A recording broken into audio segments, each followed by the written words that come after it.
power, prestige, and presidential cravings? The White House kitchen has served everything from extravagant state dinners to the quirky favorites of America's leaders. From George Washington's hoe cakes to George Bush's pecan pie obsession, here are the forgotten recipes once served in the most powerful home in the world. In an era when seafood was abundant and refrigeration was limited, hearty fish chowder was a logical choice for the White House table. Grover Cleveland, a man of robust appetite and simple tastes, had no patience for pretentious cuisine. He preferred meals that were unassuming but satisfying, dishes that reflected his working-class roots in upstate New York. Unlike the delicate French-inspired fare of previous administrations, Cleveland's White House kitchen leaned heavily on American staples, and his beloved fish chowder was no exception. At a time when industrialization was reshaping the country, the Cleveland White House didn't rely on exotic imports for its menus. Instead, it turned to the bounty of the nearby Chesapeake Bay, where fresh fish and shellfish were caught daily. Thick, rustic, and brimming with local seafood, this dish was a far cry from the refined bisques of European courts. But make no mistake, just because it was simple didn't mean it lacked care in preparation.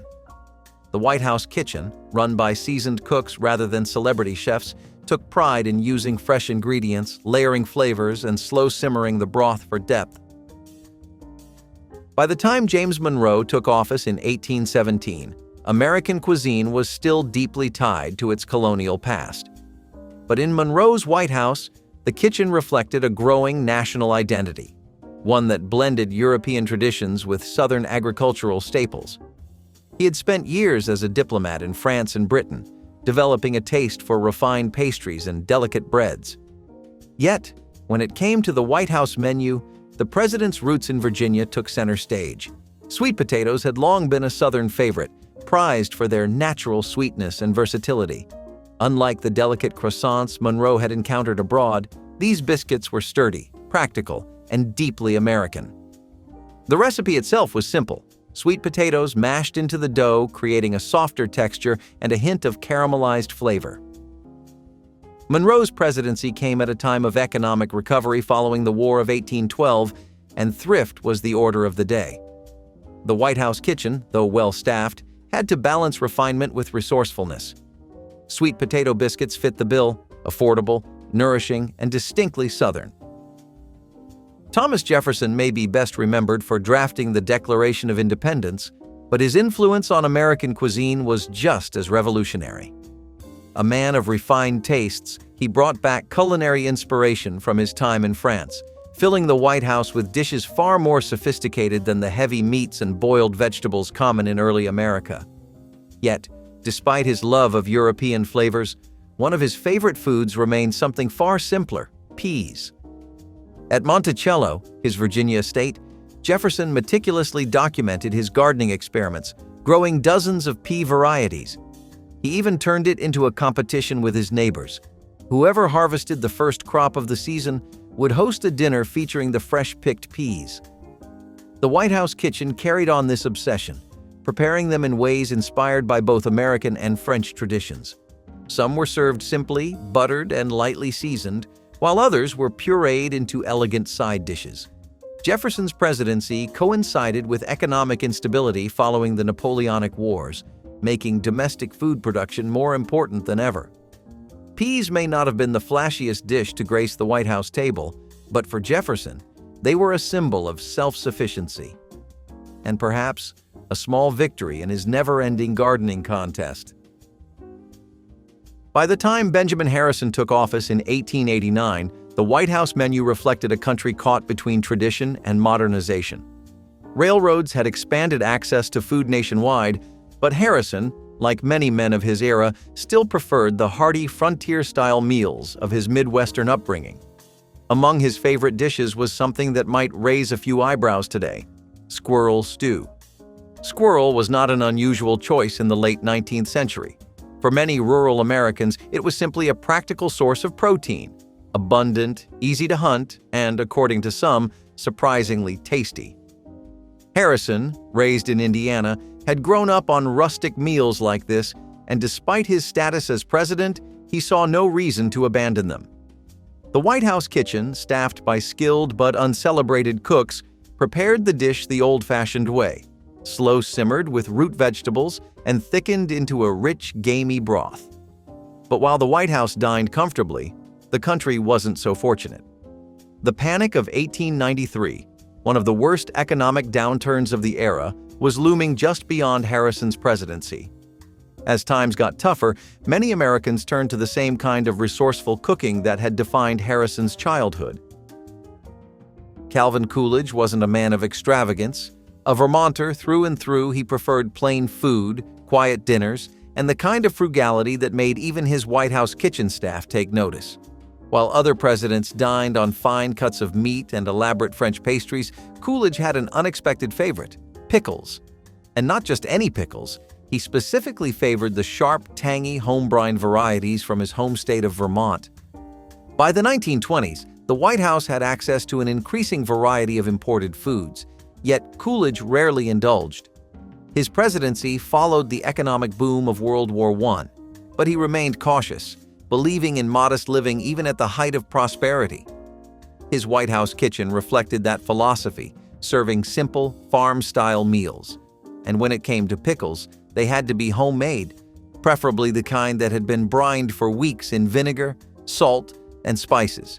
Pickling was a necessity in the days before widespread refrigeration, and even the most well-stocked homes relied on preserved vegetables to last through harsh winters. Warren G. Harding may have presided over the Roaring Twenties, but his tastes were anything but extravagant. Raised in Ohio, he had a fondness for simple, home-cooked meals, and nothing embodied that better than a steaming dish of chicken pot pie. While French cuisine was still popular among Washington elites, Harding had little interest in imported delicacies. He preferred food that reminded him of his Midwestern roots, warm, filling, and undeniably American. The White House kitchen staff took their job seriously, and under Harding, they perfected this dish. It wasn't the quick, store-bought version we know today. The pastry was handmade, the chicken slow-cooked, and the filling thick with cream and fresh vegetables. It was a dish meant to comfort, something Harding likely appreciated during a presidency marked by mounting political scandals. Despite the economic boom of the 1920s, not all Americans were thriving. Farmers, in particular, were struggling, and home-cooked meals remained a necessity rather than a luxury. Chicken pot pie, with its use of leftover meats and simple ingredients, was a staple of practical kitchens across the country. By the time James Madison took office in 1809, the White House kitchen was still a place of simple, resourceful cooking. The man known as the Father of the Constitution wasn't overly concerned with fine dining, but his wife, Dolly Madison, was another story. Known for her lavish parties and impeccable taste, she played a major role in shaping the White House menu. Yet, despite the elegance of her events, one dish remained a humble staple in their household: hoe cake cornbread. A dish deeply rooted in the South, hoe cakes were more than just a side item. Made with cornmeal, water, and sometimes a touch of fat, they were a survival food dating back to Native American and early colonial cooking. Enslaved cooks in the White House kitchen prepared them the traditional way, griddled on a cast-iron pan until crisp on the outside and tender within. It was a dish Madison had likely known since his Virginia childhood, and it remained a fixture on his table. At the time, America was embroiled in the War of 1812, and economic hardship was pressing. Wheat flour was expensive and scarce, but cornmeal was widely available. Andrew Jackson was a man of the people, and his food reflected that. Born into poverty on the Carolina frontier, he had no patience for European fine dining. French sauces? Too fancy. Delicate pastries? A waste of time. But a bowl of Hoppin' John? Now that was something he could get behind. This simple yet flavorful dish of black-eyed peas, rice, and pork had deep roots in the South, particularly in the Gullah Geechee culture of the Low Country. It was brought to America through the transatlantic slave trade, blending African, Caribbean, and Southern influences into one pot.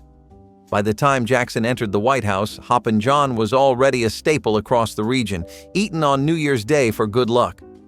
The White House kitchen, still staffed largely by enslaved cooks, prepared it the traditional way: slow-simmered for maximum flavor, with salted pork adding richness to the dish. During Jackson's presidency, the country was dealing with financial instability following the collapse of the Second Bank of the United States. Expensive ingredients were out of reach for many Americans, but black-eyed peas and rice remained affordable. It was the kind of meal that stretched, satisfied, and told the story of resilience, just like Jackson himself. Zachary Taylor wasn't a man known for refined tastes. A lifelong military officer before stepping into the presidency, his diet reflected his years spent in rough army camps more than it did the fine dining traditions of Washington. But one dish that stood out in his White House was something far more delicate: callus, the Creole rice fritters that had been a favorite in New Orleans long before Taylor took office. Raised in Kentucky but spending much of his military career in Louisiana, Taylor developed a taste for the region's bold, diverse cuisine. Unlike many other presidential meals of the era, callus had a distinctly international influence. The dish was brought to Louisiana through West African culinary traditions, made by enslaved cooks who would sell them fresh and hot in the streets of New Orleans. By the time Taylor reached the presidency, they were a Southern delicacy, deep-fried, lightly sweetened, and dusted with powdered sugar. Despite Taylor's military background, his time in office came during relative economic stability. But simplicity still reigned in the White House kitchen, where meals were made from practical ingredients: rice, eggs, and a little sugar. Nothing fancy, but the kind of food that stood the test of time. Abraham Lincoln often skipped meals, forgot to eat, and when he did sit down for dinner, he preferred something simple and familiar. But one dessert always had his attention: apple bread pudding. It wasn't extravagant, it wasn't fancy, but it was exactly the kind of hearty, no-frills dish that suited the president who led the nation through its darkest hour. Lincoln's tastes were shaped by his humble beginnings in the frontier kitchens of Kentucky, Indiana, and Illinois, where nothing went to waste. Bread pudding was born out of necessity: stale bread, leftover apples, milk, and a little sugar, baked into something greater than the sum of its parts. And in the Civil War-era White House, where resources were often stretched thin, it remained a logical choice. The First Lady, Mary Todd Lincoln, who had a taste for more refined French cuisine, allowed for fancier meals at state dinners, but Lincoln himself was content with the kind of food that had sustained him since childhood. The White House kitchen, working with wartime supply shortages, relied on practical recipes like this. Flour was precious, sugar was expensive, and luxury ingredients were often hard to come by. But apples, those were plentiful. John Quincy Adams was no stranger to fine dining. Having spent years abroad as a diplomat in Europe and Russia, he had developed a taste for sophisticated cuisine. But back in the United States, his palate adapted to something far less delicate: turtle steak. At the time, turtle meat was highly prized in the port cities of the East Coast, where it was brought in from the Caribbean. The White House kitchen, staffed by skilled cooks trained in both American and European techniques, knew how to prepare it properly: grilled with butter and herbs or stewed into something rich and savory. Unlike his father, John Adams, who had simpler New England tastes, John Quincy enjoyed bold flavors. His time abroad had influenced his preferences, and turtle steak was a fitting blend of old-world refinement and new-world resources. Despite its upscale reputation, the dish also reflected the realities of the economy. The early 1800s were marked by trade disruptions and a still-growing agricultural system, making protein sources like turtle an accessible option. Rutherford B. Hayes wasn't a man of extravagant tastes. A staunch advocate for temperance and simplicity, his meals were as unpretentious as his presidency. While some presidents dined on imported delicacies, Hayes stuck to familiar, homegrown fare, one of the most common being cornmeal mush. If it wasn't broke, why fix it? Cornmeal mush was a staple of 19th century America, especially in the Midwest where Hayes was raised. A simple combination of cornmeal and water, slow cooked until thick and creamy, it was a dish that didn't pretend to be anything more than it was. The White House kitchen prepared it the traditional way, boiled to a smooth consistency and often served with butter or molasses. It wasn't glamorous, but it was filling, cheap, and reliable. The post-Civil War economy was still recovering, and while the country was moving toward industrialization, many families still relied on foods that could stretch a meal. Corn was widely available, making dishes like mush a logical choice in both the White House and everyday households. Hayes may not have had a taste for European luxury, but his preference for simple, hearty food was a reflection of a nation still finding its footing. Practical, affordable, and undeniably American, just like the man himself. By the time William McKinley took office in 1897, America was on the brink of becoming a global power. Industrialization was transforming the nation, but McKinley's tastes remained rooted in the simple, home-style cooking of his Ohio upbringing.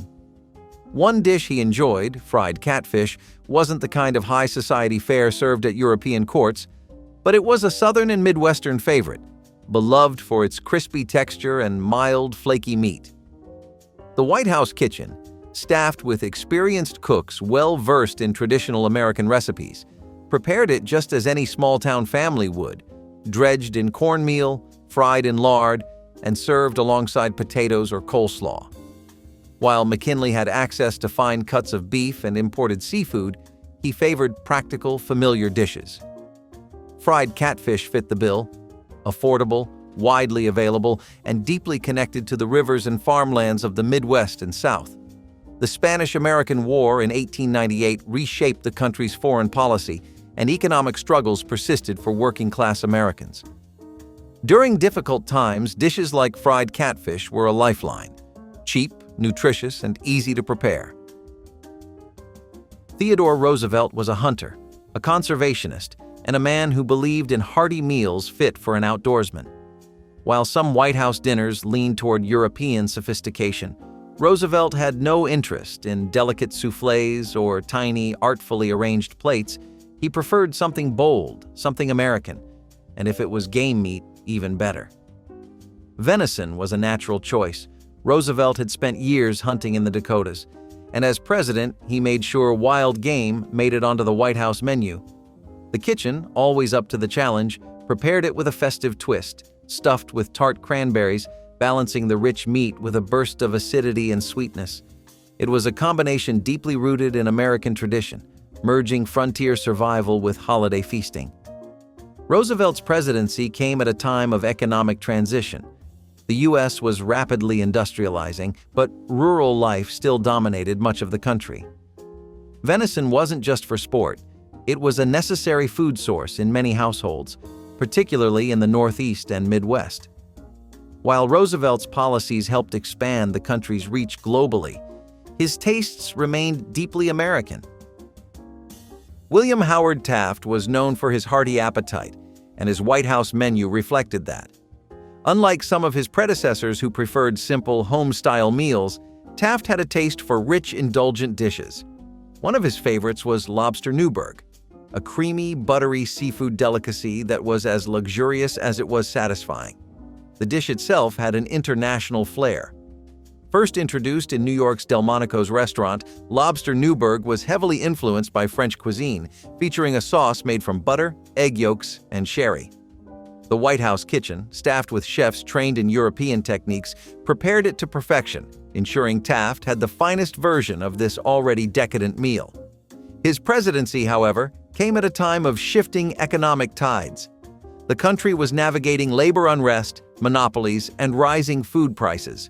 While many Americans were stretching their meals with cheaper ingredients, the White House still served dishes like lobster Newburg, a sign of Taft's preference for quality over frugality.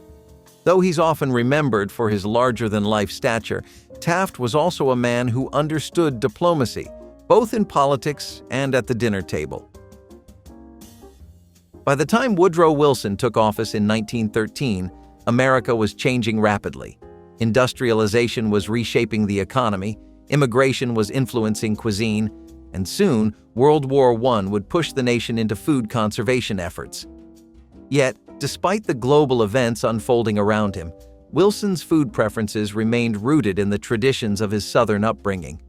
Among the humbler dishes that found their way onto his table was scrapple, a dish as resourceful as it was controversial. Scrapple was a Pennsylvania Dutch creation made from pork scraps, cornmeal, and spices, all molded into a loaf and pan-fried until crisp. It wasn't elegant, but it was practical, a way to use every last bit of an animal with nothing going to waste. The White House kitchen, accustomed to more refined European-inspired dishes, had to adapt. This was working-class food, and it reflected Wilson's taste for simplicity. But wartime had a way of making necessity fashionable. With food shortages and rationing during the Great War, the government encouraged Americans to embrace frugal meals. Suddenly, dishes like scrapple, cheap, filling, and efficient, weren't just for the Pennsylvania Dutch. They were patriotic. Herbert Hoover entered the White House in 1929 with a reputation as a self-made man, an engineer, a humanitarian, and someone who believed in hard work over indulgence. But before the Great Depression defined his presidency, the White House still reflected the prosperity of the Roaring Twenties. Among the dishes served at state dinners was something that might seem extravagant today: baked ham with champagne sauce. Ham was nothing unusual. It was a staple of American kitchens, particularly in the Midwest, where Hoover was raised. But the addition of champagne sauce? That was a nod to European influence, something Hoover had acquired during his years living abroad as a mining engineer. The White House kitchen, staffed with chefs skilled in both American and European techniques, prepared the dish with a reduction of champagne, mustard, and brown sugar, elevating a common protein into something refined. Then, the stock market crashed. By 1930, millions were unemployed, and prosperity around the corner became an empty promise. Lavish meals quickly fell out of favor. Hoover, who had once overseen massive relief efforts during World War I, now faced a country where food lines stretched for blocks. The White House menu, like the nation itself, adapted: simpler meals, fewer indulgences. Franklin D. Roosevelt's presidency was defined by crisis management, first the Great Depression, then World War II. But when it came to food, FDR had an appreciation for the finer things in life. He loved rich, indulgent meals and wasn't afraid to enjoy international flavors. One of the more unexpected dishes to make its way onto the White House menu was fried almond cakes, a delicate golden treat with a crisp exterior and a soft, nutty center. The dish had European roots, reminiscent of French and Dutch almond pastries, but it wasn't overly extravagant.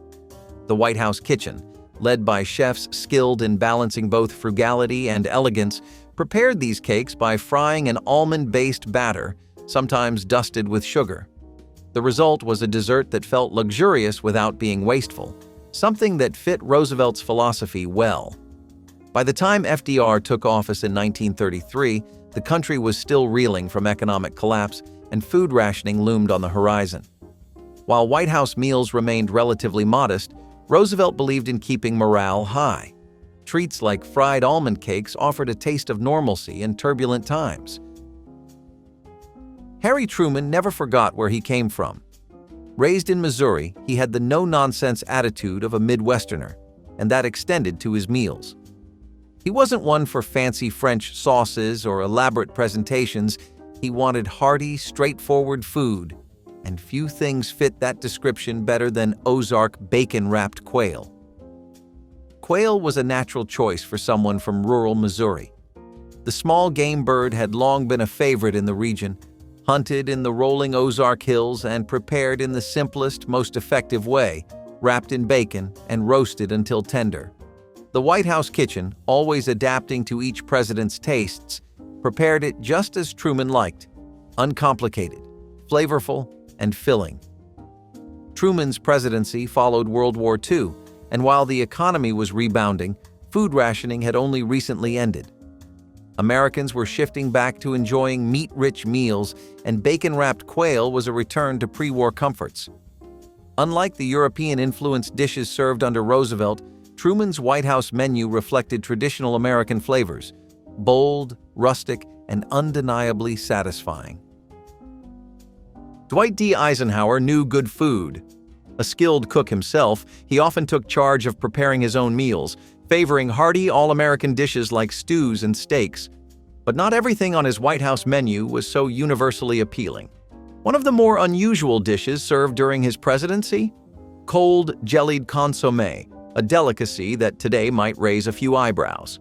A holdover from classic French cuisine, jellied consommé was essentially a clear beef broth thickened into a gelatinous form and served chilled. It was a dish that had been popular in fine dining for centuries, particularly in European aristocracy. The White House kitchen, trained in international culinary traditions, prepared it with precision, ensuring the broth was filtered multiple times for clarity and set with just the right consistency. Eisenhower, a man who had commanded Allied forces in World War II, certainly wasn't afraid of bold flavors. But in the post-war boom of the 1950s, America was embracing convenience foods, TV dinners, and casseroles, leaving dishes like jellied consommé behind. While elegant, it never quite won over the general public. And let's be honest, when given the choice between a bowl of cold meat jelly or a hot meal fresh off the grill, even a five-star general might choose the latter. Lyndon B. Johnson was a Texan through and through, and his tastes reflected it. He didn't care for fancy, elaborate meals. If it wasn't Southern, hearty, and made with simple ingredients, he wasn't interested. And when it came to dessert, one of his favorites was buttermilk pie, a rich, custard-like treat that had been a staple in the South for generations. Unlike some presidential desserts that required imported chocolates or delicate pastry work, buttermilk pie was built on practicality. The White House kitchen, used to preparing grand state dinners, had no trouble whipping up this simple mix of eggs, sugar, butter, and tangy buttermilk. No expensive ingredients, no unnecessary flourishes, just old-fashioned goodness. Johnson's presidency came at a time of major economic and political shifts, with the Vietnam War draining national resources. While the country debated policy, the food in the White House remained grounded in Johnson's Texan roots. Even when he dined with foreign leaders, he preferred serving Southern classics rather than bending to European fine dining traditions. Gerald Ford took office in the wake of scandal, promising stability and a return to normalcy. His food choices reflected the same attitude: simple, Midwestern, and no nonsense. Unlike some of his predecessors who indulged in elaborate meals, Ford preferred straightforward, comforting dishes. One of the more unique items on his table? Caraway seed rolls, a nod to his Dutch-American heritage and a favorite at the Ford family dinner table. The White House kitchen was used to accommodating presidential preferences, and Ford's taste leaned toward the hearty and familiar. Caraway seeds, often found in European baking, gave the rolls an earthy, slightly peppery flavor. Though rooted in the Midwest, the dish carried an international influence, tracing back to German, Dutch, and Eastern European traditions. Ford's presidency wasn't an easy one. He inherited an economy struggling with inflation and the lingering effects of the 1973 oil crisis. While American households were tightening their budgets, the White House also shifted toward modest, practical meals. Fancy French pastries might have been served in other administrations, but Ford's kitchen stuck to wholesome, homemade bread.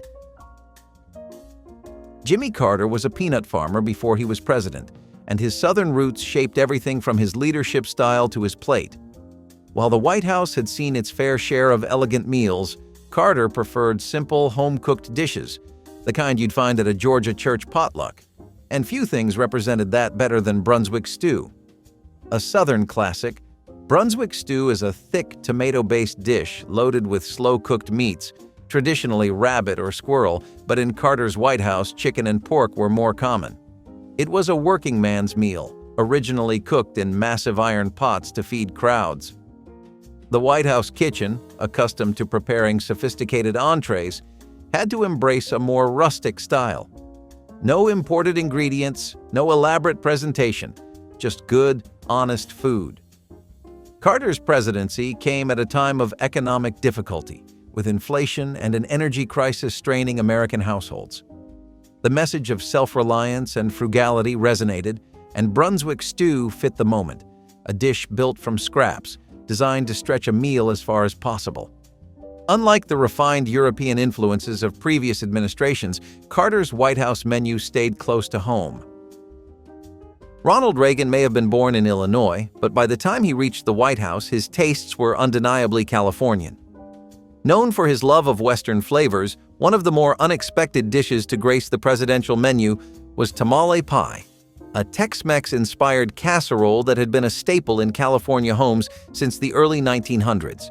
This wasn't a traditional tamale, but rather a baked dish with seasoned ground beef, tomatoes, and cornmeal crust, a recipe that blended Mexican flavors with American comfort food.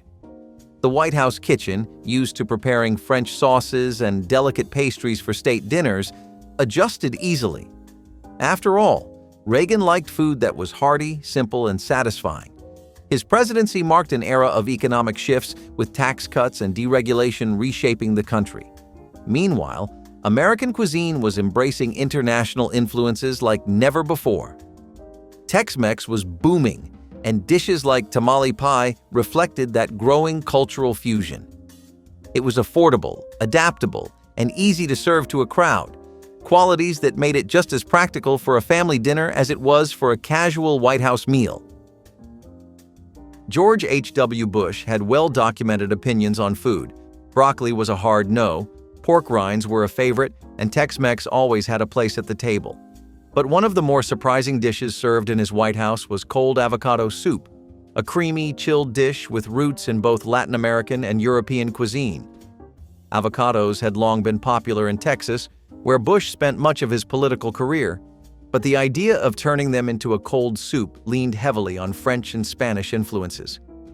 The White House kitchen, always prepared for high-level diplomacy, had no trouble executing this elegant but unconventional dish. The recipe typically included pureed avocados, chicken broth, cream, and citrus, creating a smooth and refreshing starter, perfect for warm weather state dinners.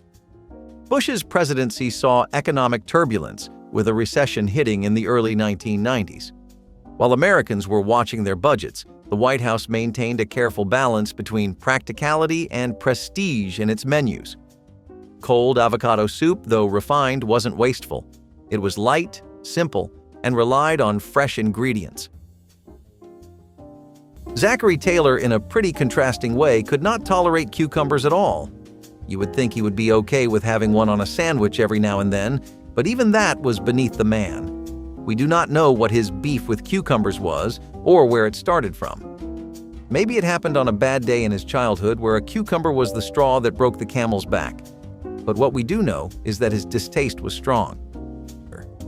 Thomas Jefferson did not really jibe with the comforts of the simple life at the corner of a bar, but instead, he found a lot of solace in French cuisine and fine dining. The two go together as well as jam and toast do, so it is no wonder he spent a lot of time in Paris visiting restaurants like La Petite Venise and Café de Paris. Jefferson is also credited with introducing macaroni and cheese to America after discovering it on his travels in Europe. Grilled cheese sandwiches were a part of American history long before President Franklin D. Roosevelt, but nonetheless, he made sure they were cemented as the ideal American breakfast during his time. A grilled cheese sandwich, toasted fresh and hot, can often be the difference between a good morning and a bad one. And if you don't believe us, just ask the president. Betty Ford was a first lady unlike any before her, candid, outspoken, and unafraid to tackle tough issues. But when it came to food, she had a favorite with a little spice: Chinese pepper steak. A flavorful dish of thinly sliced beef stir-fried with bell peppers and soy sauce, it reflected the growing influence of international cuisine in American homes during the 1970s. Betty, known for embracing change, appreciated meals that were bold yet comforting. While her honesty and advocacy reshaped the role of First Lady at the dinner table, she kept things simple, proving that sometimes a little pepper goes a long way. Franklin Pierce liked to keep an eye on his glucose since he never liked overly sweet foods. Something about that vivid texture of strong sugar never seemed to sit right with him. So he would take his coffee decaf, his tea unsweetened, and his desserts on the lighter side, if he even bothered having any. William Henry Harrison was a big fan of this homely place called the Log Cabin Inn down in North Bend, Ohio. This inn happened to be one that his family came to own, which naturally became a part of his estate. Having a whole inn as a part of your property is quite the convenience after all. We have our fair share of presidents who have dearly stuck to the customs of our country, and Theodore Roosevelt is the best proof. That man loved fried chicken almost as much as his job, and he recalls that it was a childhood favorite of his, as his mother would always have piping hot fried chicken ready with white gravy. Sounds like a heavenly dinner to us, to be honest. Truman preferred a quiet life, avoiding the spotlight whenever possible. But she was a steady force behind Harry Truman's presidency. A proud Missourian, she had a taste for the region's homey, unfussy desserts, like Ozark pudding. Despite its name, this dish isn't a traditional pudding but a gooey, nut-filled apple dessert with a crisp top. It was a reflection of the Midwest, simple, practical, and surprisingly rich in flavor. While Bess wasn't one for public speeches or social events, she made sure the White House felt like home. And nothing says comfort like a warm slice of Ozark pudding. Here is another president who had a strong distaste for alcohol, Andrew Johnson. Though this seems to conflict with his public image pretty well, as he was quite known for being sloshed in front of an audience. Samuel J. Reeder even painted a slide of him drinking with the devil, whom he affectionately called his prime minister. There is even a wide debate about whether or not he governed drunk. When James Buchanan, as not busy chewing down cabbage at the White House, he often enjoyed sauerkraut in German restaurants. And when even that bored him, he visited Pennsylvania for its famous Dutch food, though there are little references to any particular names. Buchanan was known for his bachelor lifestyle, and as the only unmarried president, he often relied on the hospitality of local inns and restaurants for his meals, giving him the title of a true foodie of his time. Richard Nixon, on the other hand, preferred to keep things light and smooth with some cottage cheese. Definitely way better for your long-term gut health than constant barbecue. While it obviously did not offer the same explosive flavors of a typical cookout, Richard Nixon never seemed to mind, as the president routinely had these for lunch. Plus, an ode made for Nixon and his wife even makes a reference to his long-held passion for cottage cheese. Lady Bird Johnson was all about Southern hospitality, from her Texas roots to her White House initiatives. She championed beautification projects across America, but when it came to food, she kept things classic, like spoon bread. A softer, custard-like version of cornbread, this dish had deep roots in Southern and Native American cooking. Served warm with butter, it was a comforting staple at family meals. While her husband tackled the complexities of the Great Society, Lady Bird made sure the White House table reflected simple, hearty traditions. William Henry Harrison, and now this seems really redundant and ironic, which is a fact not lost on us, never ever liked luxurious or rich foods. He always claimed they were too overly complicated for their own good and did not have anything to really offer. In his eyes, they were just trying to put on a show rather than taste good. That seemed a lot like forgetting the point of what good food is supposed to be about. John Quincy Adams, on the other hand, was not really a fan of eating for enjoyment at all when he was at the White House. In his diary, it is never really mentioned where he liked to eat out or what he enjoyed, but apparently he thought 6 or 5 small crackers and water were a sumptuous dinner. Woodrow Wilson loved Virginia ham just as much as some other presidents here, and he was especially fond of having his fried and cut up into strips. Virginian ham has been used in such a massive range of dishes that having heaps of it in your kitchens alone could set you up for 4 kinds of food comas throughout the day, so honestly, pretty solid call on Wilson's part. Barbara Bush was America's grandmother, warm, no nonsense, and always dependable.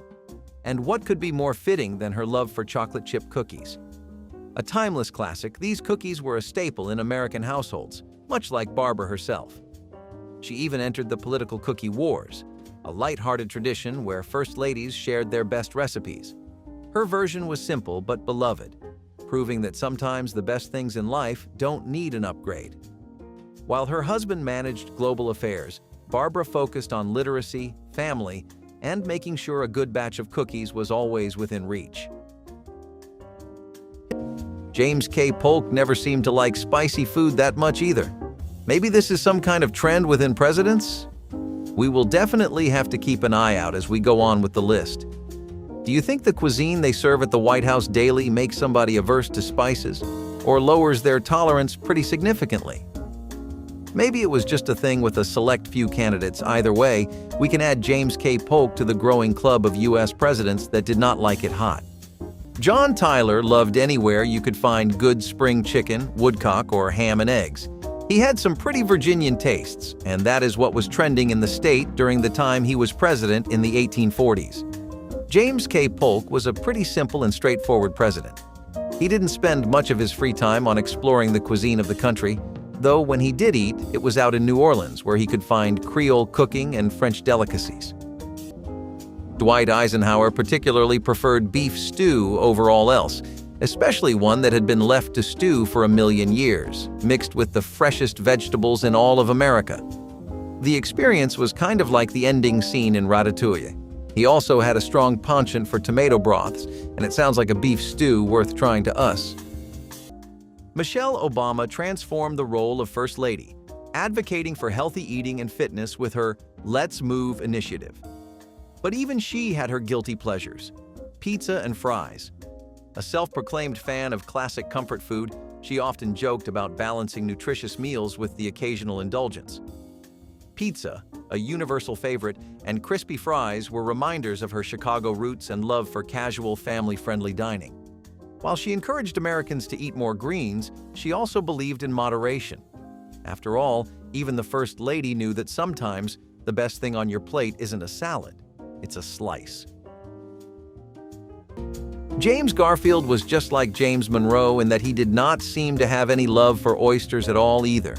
You would think he would be okay with the very occasional once-in-a-blue-moon serving, but most White House staff that served during his presidency really cannot ever recall a time where Garfield would eat oysters. When James Madison was not busy with the lovely cooking his wife would prepare with the fresh produce of the Montpelier estate, he was reportedly busy at various inns and taverns in Philadelphia. He had no proper favorite that he would swear on over all else, but he liked sampling everything the city's various establishments had to offer whenever he could. Guess he was adventurous? John F. Kennedy is one of the most memorable presidents in the history of the nation. But what people may not know is that a bowl of New England fish chowder outshone everything else for him. He always loved potatoes to boot, so his recipe included diced bits of it. A pretty handy dish if seafood is what gets you going. Lou Hoover was anything but conventional. The First Lady to deliver a national radio address, she spoke multiple languages and even rode horseback through China during her travels. Her tastes in food were just as refined. She favored sweetbreads, a delicacy made from the thymus or pancreas of young calves. A European-inspired dish, it was often served at formal White House dinners, reflecting her appreciation for elegant, sophisticated cuisine. While the Great Depression cast a shadow over her husband's presidency, Lou remained a gracious hostess. Abraham Lincoln was another one of those simple men who seemed to avoid anything overly fancy on his table. Maybe he grew up eating comfort food. Maybe it was just the style of the 1860s back then. But he always preferred simple game. The pheasant under glass and exquisite premium cuts of venison were never for him, but a prime ribeye and some potatoes and gravy would put him entirely in his element. Millard Fillmore liked anywhere with good New England cuisine, and one of the places that had a good knack for it was the Willard Hotel. That place opened up during the time he was president, and it became a hub for influential people to eat and rub shoulders at. In particular, he loved places with a goof-clear soup. William Howard Taft was known for his intimidating figure, and you do not get a build like that just by sitting around signing off paperwork. Taft would build his strength the old-fashioned way, through a lot of protein. One of his best sources of it were these 12-ounce steaks that he would religiously eat every day, and if you manage to stomach that diet for a week, you'll know just how much of a bulk we are talking about here. Mamie Eisenhower had a sweet tooth, and she made no secret of it. Known for her signature bangs, love of pink, and impeccable hosting skills, she brought warmth and charm to the White House. But her most famous contribution was $1,000,000 fudge.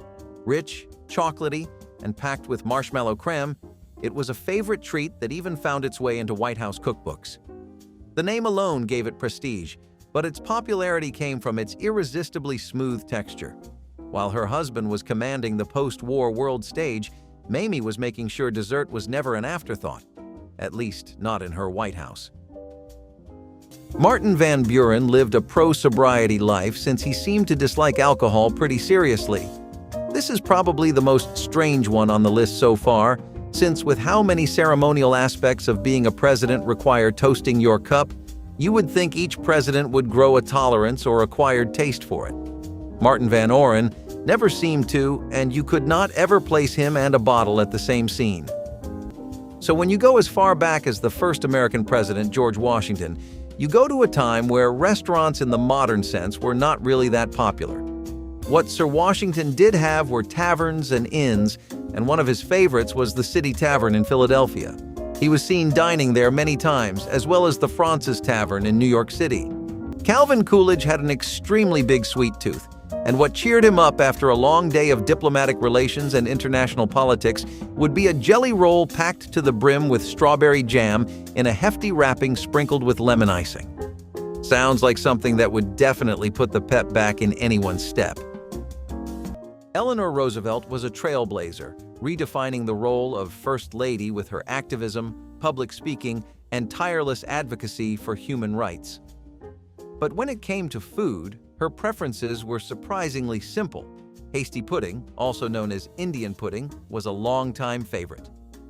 This colonial-era dish, made from cornmeal, molasses, and spices, was a staple of early American cooking. It reflected Eleanor's practical, no-nonsense approach to life. While White House guests often complained about the bland menus during her time, Eleanor herself never seemed to mind. Politics was complicated enough. At least dessert could be as straightforward as history itself.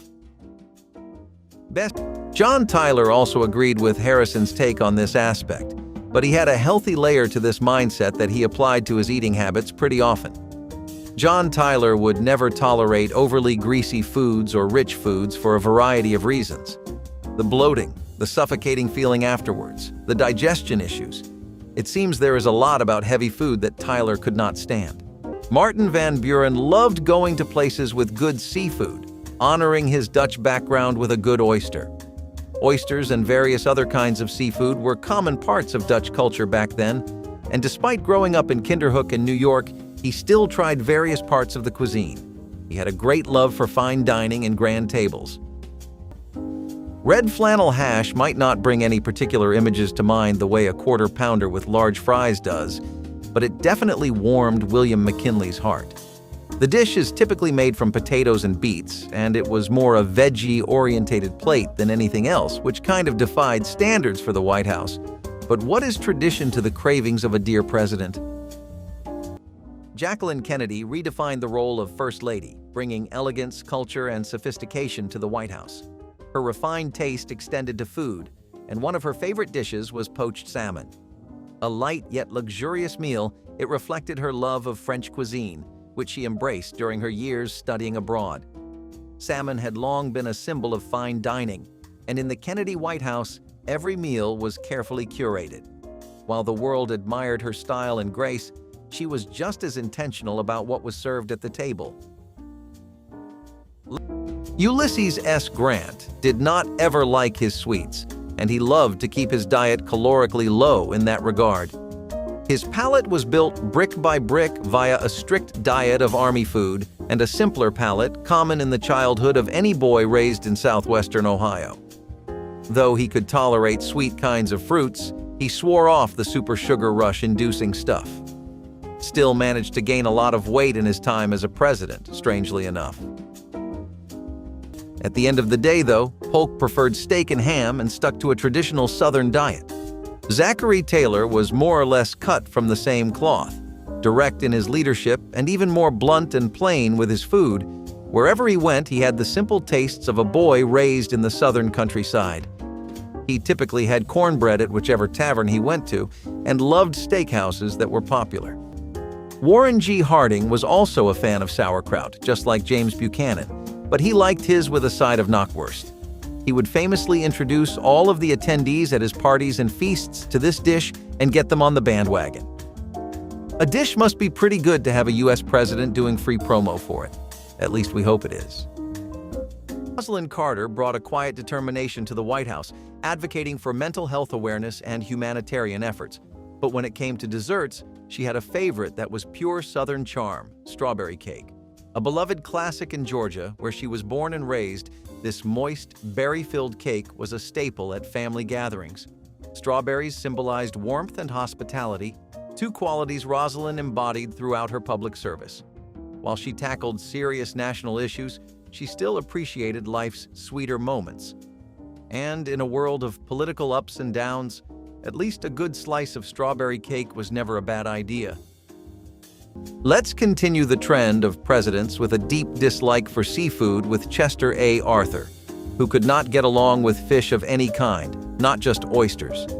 What we cannot make sense of at all was how this went along with his pretty well-documented hobby of fishing. The guy was great at bait casting and fly fishing and had fished in waters from northern Canada to every side of the Mississippi, so what gives? Abraham Lincoln was just like that, and he found a place to express that through Ford's Theater, which hosted performances of theater and also had meals for the visitors. Another place that he was known to visit was the Café de la Régence, which was known to be visited by high-ranking politicians at the time. Lincoln, known for his love of simple fare, once joked that a plate of plain apples and a glass of milk could keep him perfectly content at any gathering. Fig pudding has always been a Christmas special, and in Benjamin Harrison's heart, it definitely held a place of honor. White House chef François Ricevy revealed that Harrison actually was an incredibly loyal fan of fig pudding and that no Christmas during his presidency was complete without a hefty serving. Pat Nixon was the embodiment of practicality, known for her dedication to volunteerism and making the White House more accessible to everyday Americans.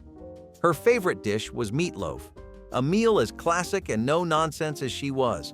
A staple of mid-century American dinners, meatloaf was budget-friendly, easy to prepare, and endlessly adaptable.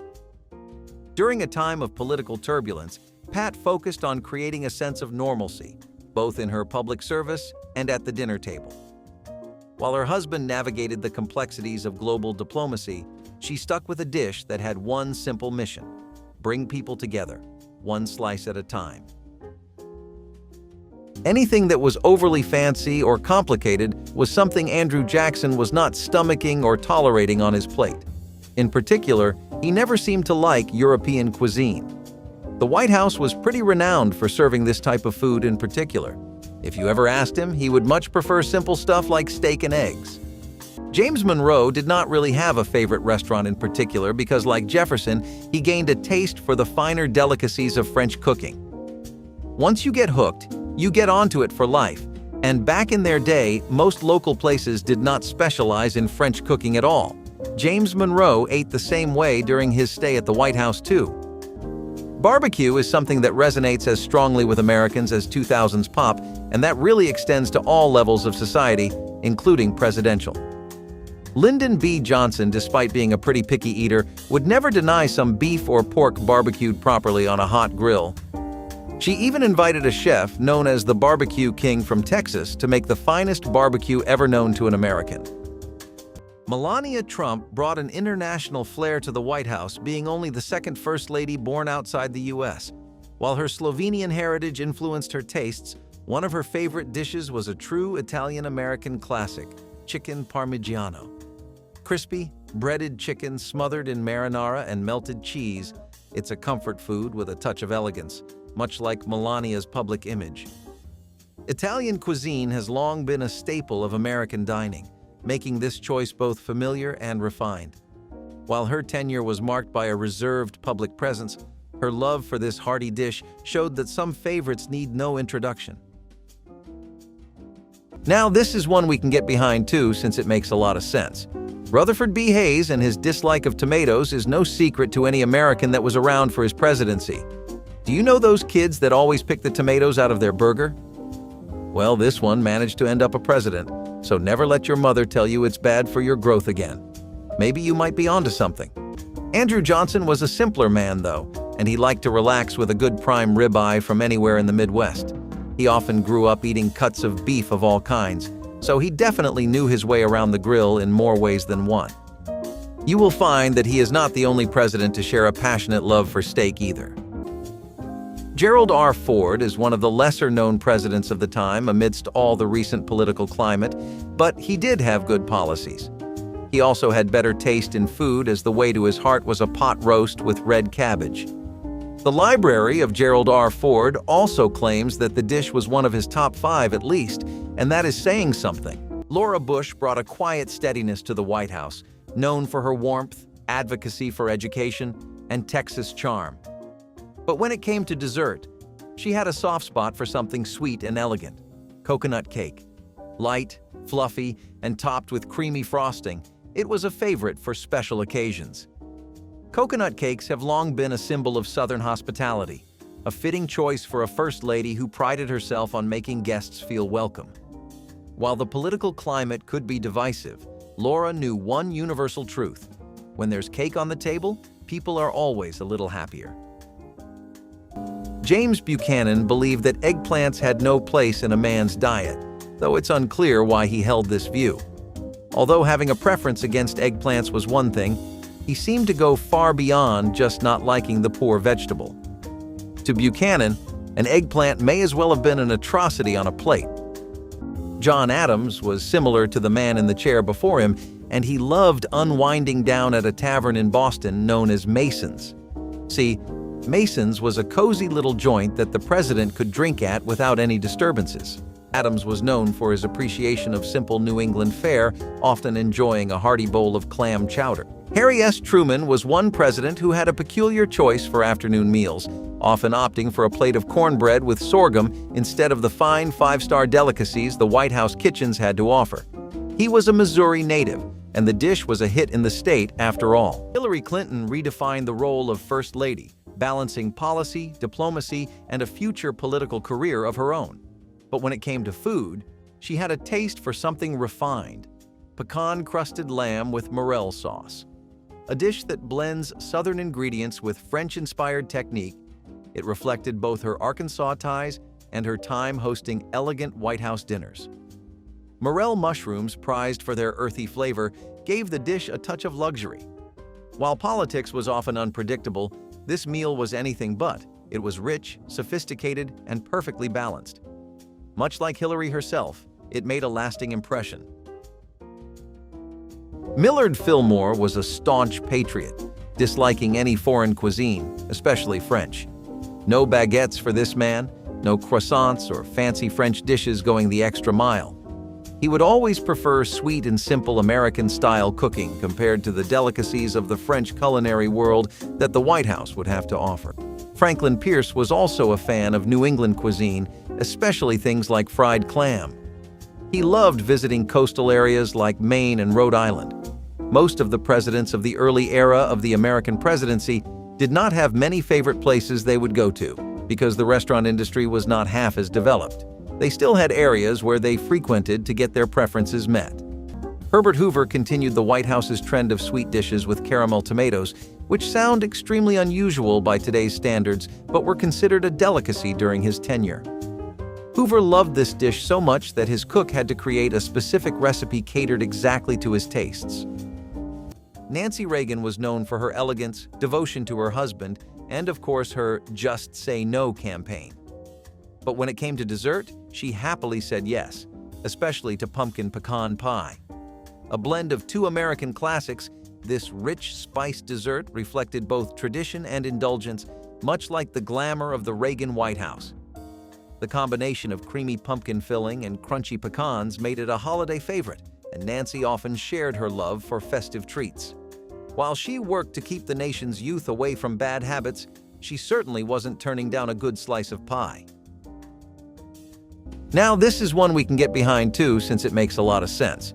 Rutherford B. Hayes and his dislike of tomatoes is no secret to any American that was around for his presidency. Do you know those kids that always pick the tomatoes out of their burger? Well, this one managed to end up a president, so never let your mother tell you it's bad for your growth again. Maybe you might be onto something. James Garfield was just like James Monroe in that he did not seem to have any love for oysters at all either.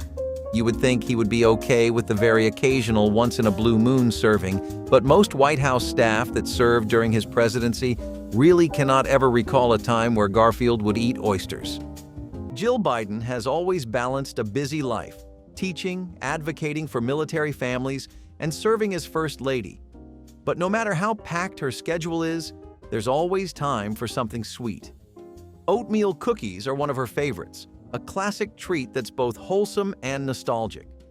Packed with oats, sometimes raisins or chocolate chips, they're a perfect mix of hearty and indulgent, kind of like balancing work and family. As a grandmother, she's known for baking them for her grandkids, proving that even in the White House, a warm batch of cookies can make any place feel like home. If you enjoyed this video, make sure to like and subscribe to the channel and let us know which president would you like to dine with.